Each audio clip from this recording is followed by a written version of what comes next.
On va retrouver maintenant François Ruffin, député La France Insoumise de la Somme. Bonjour François Ruffin, merci d'être avec nous. Votre tweet hier a fait beaucoup de bruit.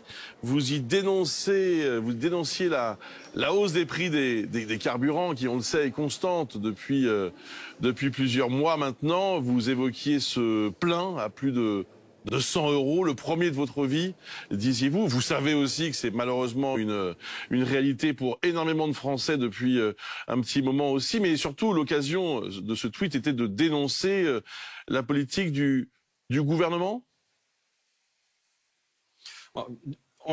Quand j'ai fait mon plein et que pour la première fois ça dépassait les 100 €, alors j'en ai eu un paquet à 90 € et tout ça, je me suis dit ouais mais c'est la première fois de ma vie que ça m'arrive. Pourtant, j'ai pas une grosse voiture, hein, j'ai une Clio. Et donc il s'agit pas pour moi de me plaindre comme député, j'ai pas de soucis, c'est pas le problème, mais c'est de penser aux 18 millions de Français qui prennent leur voiture pour aller au travail et qui ont plus de 5 km à faire et donc qui consacrent une partie de leur budget à simplement se rendre sur leur lieu de travail. Et quand j'entends que la politique du gouvernement c'est de dire on va demander à Total de faire un effort et de maintenir 6 centimes de moins par litre. J'étais dans une station Total par ailleurs. C'est absolument dérisoire. Je veux dire, quand on connaît les profits de Total l'an dernier a battu tous les records de profit d'une entreprise du CAC 40 de tous les temps. Jamais on n'avait eu autant, c'était 15 milliards d'euros. Et là, son opération piège jaune à réduire le 6 centimes, c'est 50 millions d'euros. Donc c'est 0,33% de leurs bénéfices. C'est même pas 1% de leurs bénéfices. Donc quand Bruno Le Maire dit qu'il va continuer à demander à Total de faire un effort, c'est complètement se moquer des Français. Parce qu'en fait, c'est être complice avec Total et laisser faire des bénéfices records sur le dos de quoi? Sur le dos, 1, de la guerre en Ukraine, ce sont des profiteurs de guerre, et sur le dos, 2, des automobilistes français qui payent l'essence nettement plus de 2 € maintenant. Et voilà, et donc Total bénéficie de ça, mais alors de manière comme ça s'est jamais vu de tous les temps, quoi. Donc il y a un jeu de dupes, selon vous, à la fois du côté des pétroliers et du gouvernement.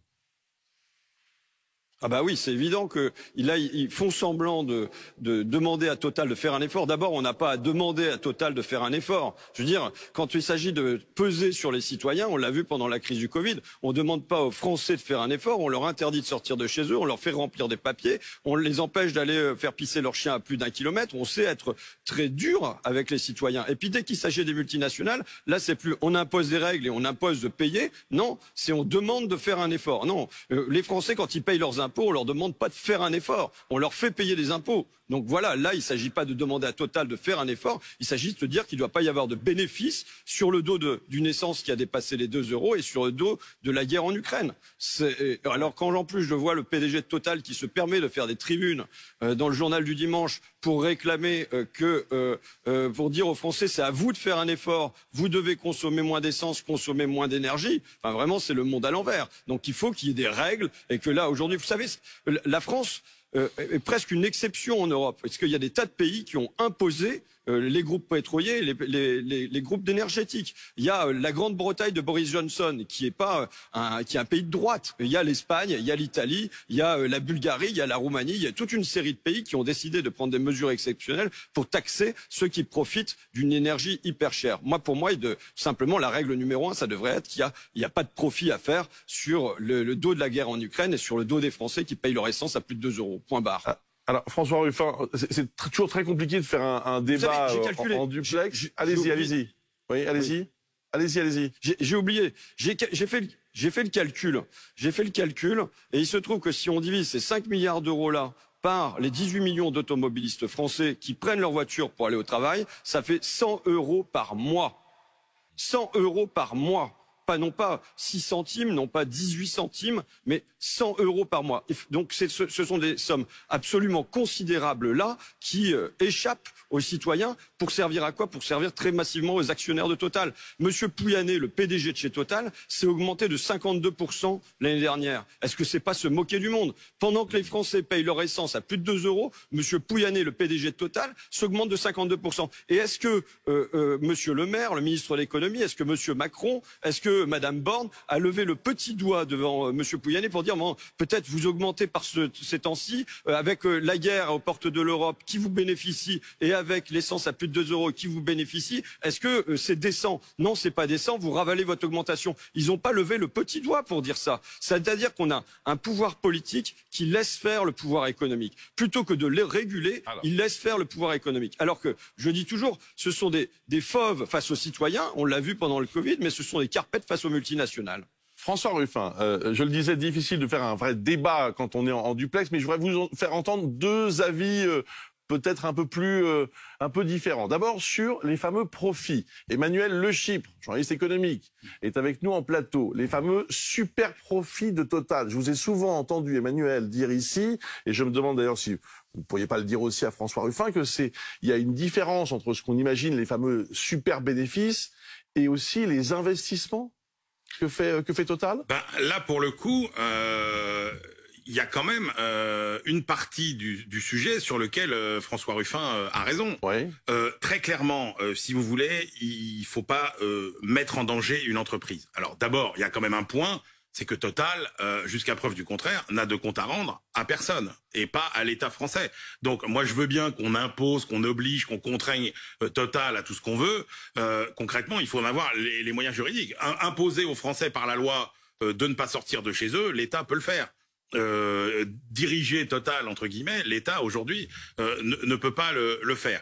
Après, moi, je trouve que l'idée qui consiste à dire il y a quand même un moment vraiment exceptionnel dans lequel les prix du pétrole explosent. Effectivement, pour le coup, Total n'y est pour rien. C'est-à-dire que ça ne changerait pas la façon de travailler de Total, avec un pétrole qui serait 10, 20, 30 € le baril moins cher. Donc oui, il y a une forme de surprofit, et il serait pas absurde, effectivement, que exceptionnellement, on demande à Total de redistribuer une partie de cet argent via des prix de l'essence plus bas. Mais alors ça pose des problèmes. C'est-à-dire, est-ce que ça ne concerne que les stations Total, etc. Donc là-dessus, oui. Après, la logique de dire, moi qui me heurte toujours un peu, c'est toujours cette idée que c'est quelques-uns qui s'en mettent plein les poches, etc. Bon, concrètement, Total est une entreprise qui a besoin d'être compétitive au niveau mondial, dans un univers de l'énergie qui est absolument sauvage. C'est-à-dire, faut voir comment se comportent les grands concurrents de Total. Donc Total a besoin de moyens financiers considérables pour continuer, quoi qu'on en dise, à défendre les intérêts de la France sur la scène énergétique mondiale. Vous avez deux groupes en France. Vous avez les deux groupes qui peuvent faire quelque chose pour nous sur le plan énergétique, c'est EDF et c'est Total. Donc on n'a surtout pas besoin d'affaiblir Total. Qu'on demande à Total de faire un effort de plus pendant 1 an ou 2, ce serait assez raisonnable. Et effectivement, comme François Ruffin l'a dit, il y a plein de pays où on a demandé cet effort. Christophe Jacubizine, qu'est-ce que vous répondez aussi à François Ruffin? Mais moi j'ai une question à François Ruffin sur finalement je croyais qu'il était écologique. Moi je croyais qu'en fait l'idée c'était quand même que la planète brûlait et qu'il fallait réduire le plus rapidement possible notre consommation d'hydrocarbures, alors que là François Ruffin vous appelez à subventionner les hydrocarbures et éloigner les Français de l'idée qu'il faudrait quand même aller vers les énergies renouvelables. Et si Monsieur Pouyanné a été augmenté par ses actionnaires, c'est parce que les actionnaires Total sont très contents que des gens comme François Ruffin appellent les gouvernements à subventionner les hydrocarbures. Plus on subventionne les hydrocarbures, plus on consomme de pétrole et plus Total fait des bénéfices et plus Patrick Pouyanné a un gros salaire. Alors François Ruffin, je vous laisse répondre. Je ne suis absolument pas d'accord pour que l'exclusion des gens des déplacements se fasse par la hausse des prix. Parce que qui est-ce qui, dans ces cas-là, souffre? C'est pas vos éditorialistes qui sont en plateau, c'est pas vous, c'est pas moi, parce que le plein à 100 €, vous tous autour de la table et moi-même, on peut se le payer. Par contre, l'agent d'entretien qui va aller faire 4 heures de ménage le matin à un endroit, qui va aller faire 3 heures de ménage le soir à un autre endroit, il n'aura pas les moyens de se payer. Donc s'il n'y a pas de régulation du prix de l'énergie, c'est eux qui sont pénalisés. Ce sont les caristes, ce sont tous les travailleurs de la deuxième ligne qu'on a portés au nu pendant le camp du confinement. Ce sont eux qui font tourner le pays et ce sont eux qui peinent à vivre de leur salaire et ce sont eux qui aujourd'hui vont se voir encore amputer une part de leurs revenus par cette hausse de prix de l'énergie. Eh bien, je dis que c'est à eux, d'abord, en priorité, qu'on doit empêcher que ça vienne gréver leurs revenus. Après qu'on puisse trouver d'autres solutions. Moi, je regarde ce qu'a fait l'Allemagne. L'Allemagne, qu'est-ce qu'elle a fait? Elle a fait le train à illimité à 9 € par mois. Eh ben, c'est une solution qui fait qu'il y a des millions d'Allemands qui se sont décidés à prendre le train. Si je suis honnête, je vais dire que c'est plus pour leur loisir que pour leur travail, mais qui se sont décidés à prendre le train parce qu'ils y ont vu une alternative. Mais ça demande un plan public, ça demande de l'investissement. Madame Borne a été ministre des Transports, on l'a pas vu à un seul moment poser le train comme étant une alternative à la voiture. On l'a pas vu avoir un projet pour aller contre le réchauffement climatique en investissant sur le train. On l'a pas vu se dire comment je vais démocratiser le train. Je veux bien réfléchir à tout ça. Mais en revanche, je refuse que ça soit les 4,6 millions de travailleurs de la seconde ligne en priorité qui payent le prix de ça. Les 18 millions de personnes qui font le travail pour faire tourner le pays, plus que les éditorialistes de BFM ou que moi-même ici. Et pourtant, ce sont eux qui vont le plus en souffrir. Non mais, Emmanuel Le Chypre. Quand je vois les hésitations de Monsieur Le Chypre, je veux dire, je fais une proposition qui est extrêmement raisonnable là. De dire qu'aujourd'hui Total doit payer. Non mais alors attendez, il n'y a pas d'hésitation. Non mais François Ruffin, sur l'aspect simplement carburant qu'on évoquait tout à l'heure, moi honnêtement je trouve que y aurait une certaine forme de rationalité, de vertu, à demander à Total, qui n'est pour rien dans la hausse des prix du pétrole, d'en redistribuer une partie. Après, si on élargit le débat, il faut quand même rappeler quelque chose de très simple. Quand les prix d'une énergie que vous ne fabriquez pas augmente, c'est-à-dire ce qui est le cas du gaz et du pétrole, il y a concrètement un transfert d'argent qui se fait des gens qui achètent vers les gens qui vendent. Donc il y a un moment où, François Ruffin, on peut dire ce qu'on veut, il faut bien qu'il y ait quelqu'un qui paye l'addition. C'est-à-dire qu'il faut bien qu'à nos fournisseurs qui nous payent, à qui on achète ces énergies, il faut bien qu'on paye plus cher. Donc après, il y a deux solutions. Soit on demande effectivement aux Français de payer, donc ça peut être les entreprises ou les ménages, soit on décide que c'est l'État qui prend tout à sa charge, comme vous semblez le souhaiter, et à ce moment-là, ça veut dire quoi? Ça veut dire que c'est le contribuable qui paiera globalement aujourd'hui ou demain, parce que une fois de plus, ça revient à faire payer les générations de demain le train de vie des gens d'aujourd'hui. Donc peut-être c'est un choix politique. Après, si on décide de le faire payer aux Français, c'est soit les entreprises, soit les consommateurs. Je veux bien que vous épargniez les consommateurs. Chaque fois qu'on a décidé de faire payer les entreprises, ce qui était le cas de Valéry Giscard d'Estaing après le premier choc pétrolier en 75, ou même de Mitterrand après, ça s'est traduit par un effondrement, je dis bien un effondrement, de notre tissu économique, de notre tissu industriel. Donc il faut juste savoir par quoi on est prêt à payer tout ça. C'est-à-dire que si on est prêt à le payer par des fermetures d'entreprises, par des fermetures d'usines et par des futurs chômeurs, pourquoi pas? Mais je dis attention. Je ne pense pas que ce soit l'objectif de François Ruffin. L'idée de faire payer les entreprises est extrêmement dangereuse si on sort du cas très particulier de Total. Laissons répondre François Ruffin et après je voudrais qu'on parle des hausses de salaire. Allons-y. François Ruffin. Sur les 15 milliards d'euros de profit de Total l'année dernière, la grande masse va aux actionnaires. Donc se pose la question dans les grandes entreprises, qu'est-ce qui part aux salariés, qu'est-ce qui part en investissement et qu'est-ce qui part aux actionnaires. Et aujourd'hui, on a une financiarisation de l'économie dont Total est l'illustration. Donc voilà, là, c'est pas comme si l'argent de chez Total servait à penser qu'est-ce que ça allait être l'avenir sans pétrole. On n'en est pas du tout là. Donc bon, voilà, là, il faut passer à autre chose. Total doit payer. C'est pas à l'État français de payer. C'est pas aux contribuables français de payer. Toute petite partie du problème. Ça ne résoudra que Alors attendez, s'il vous plaît, j'aimerais qu'on évoque... Résolvons déjà cette partie du problème. Elle est là, elle est sous nos yeux. Là, on a Total, il faut se rendre compte que Total est à hauteur de 2 milliards d'euros de profit par mois, quasiment. Enfin, c'est des sommes qui sont délirantes. C'est ce que faisait comme profit une entreprise sur toute une année. Maintenant, ils le font presque chaque mois. Et c'est comme si c'était gros comme une vache au milieu du couloir et que pour l'instant, les ministres, les élus et tout le monde refusaient de voir cette vache qui est sous nos yeux grosse au milieu du couloir et qu'il s'agissait de la contourner, de la bifurquer, de passer en dessous, de passer par-dessus, mais de pas en parler. François Ruffin, parlons un instant des hausses de salaire, si vous le voulez bien. Écoutons ensemble Geoffroy Roux de Bézieux, président du MEDEF ce matin, face à Apolline de Malherbe. Si tout le monde augmente les salaires au niveau de l'inflation, on va nourrir l'inflation.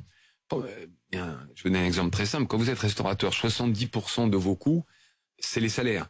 Si vous augmentez le SMIC augmenté pendant de 6% cette année, ça veut dire augmenter le prix à la carte, ou au menu, de 6%. Et ça nourrit l'inflation. C'est ce qu'on a appelé... C'est un peu l'œuf ou la poule, pardon. Oui, c'est les deux, bien sûr. Vous dites que c'est si on augmente les salaires, que ça va augmenter l'inflation. On peut vous dire aussi que comme l'inflation augmente, si on n'augmente pas les salaires, ça sera pire. Je sais bien, et c'est ce que nous disent nos salariés tous les matins, et en particulier ceux qui prennent la voiture pour aller travailler. Parce que là aussi, je pense que la situation est contrastée. Vous avez des gens qui sont plus impactés. C'est ceux qui prennent leur voiture pour aller travailler.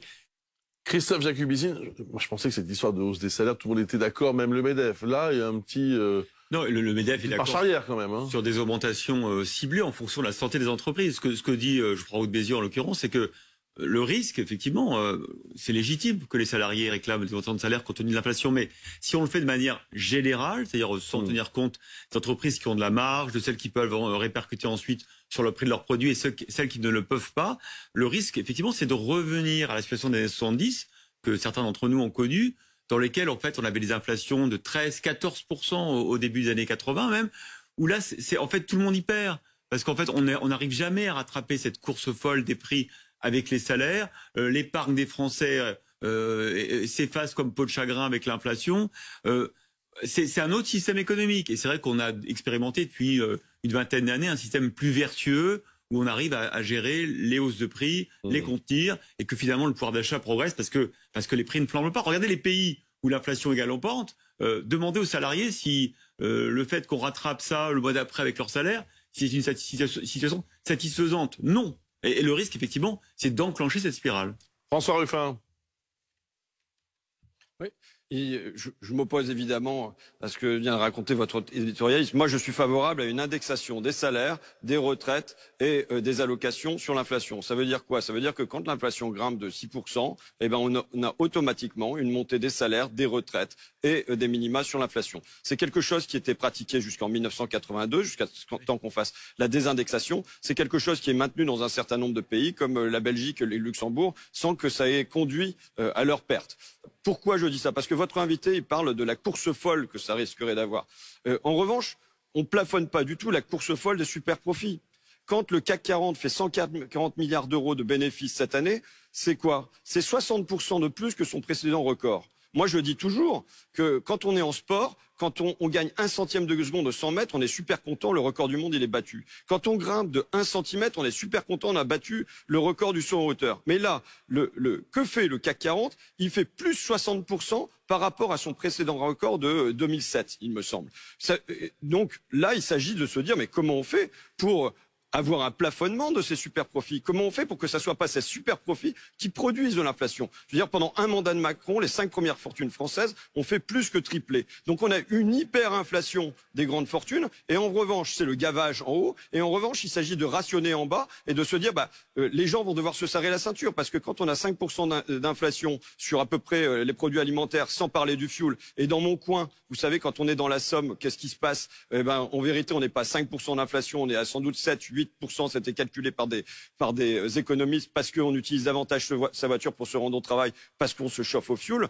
Les gens, qu'est-ce qu'ils sont obligés de faire? De ne plus partir en vacances, ou de plus acheter de fraises, même chez Lidl, on me raconte, voire de se priver sur des besoins essentiels en matière de santé, et ainsi de suite. Donc pour moi, il doit y avoir un rééquilibrage, c'est-à-dire qu'on cesse de rationner sur à peu près tout en bas, mais qu'en revanche, on se demande comment on plafonne, comment on impose qu'il y ait autre chose que du gavage qui se produise en haut. Aujourd'hui, l'inflation, elle est due à la course au super profit. Ce sont les profits qui fabriquent l'inflation. Merci François Ruffin, merci d'avoir participé à ce débat encore une fois en duplex, mais merci d'avoir joué le jeu.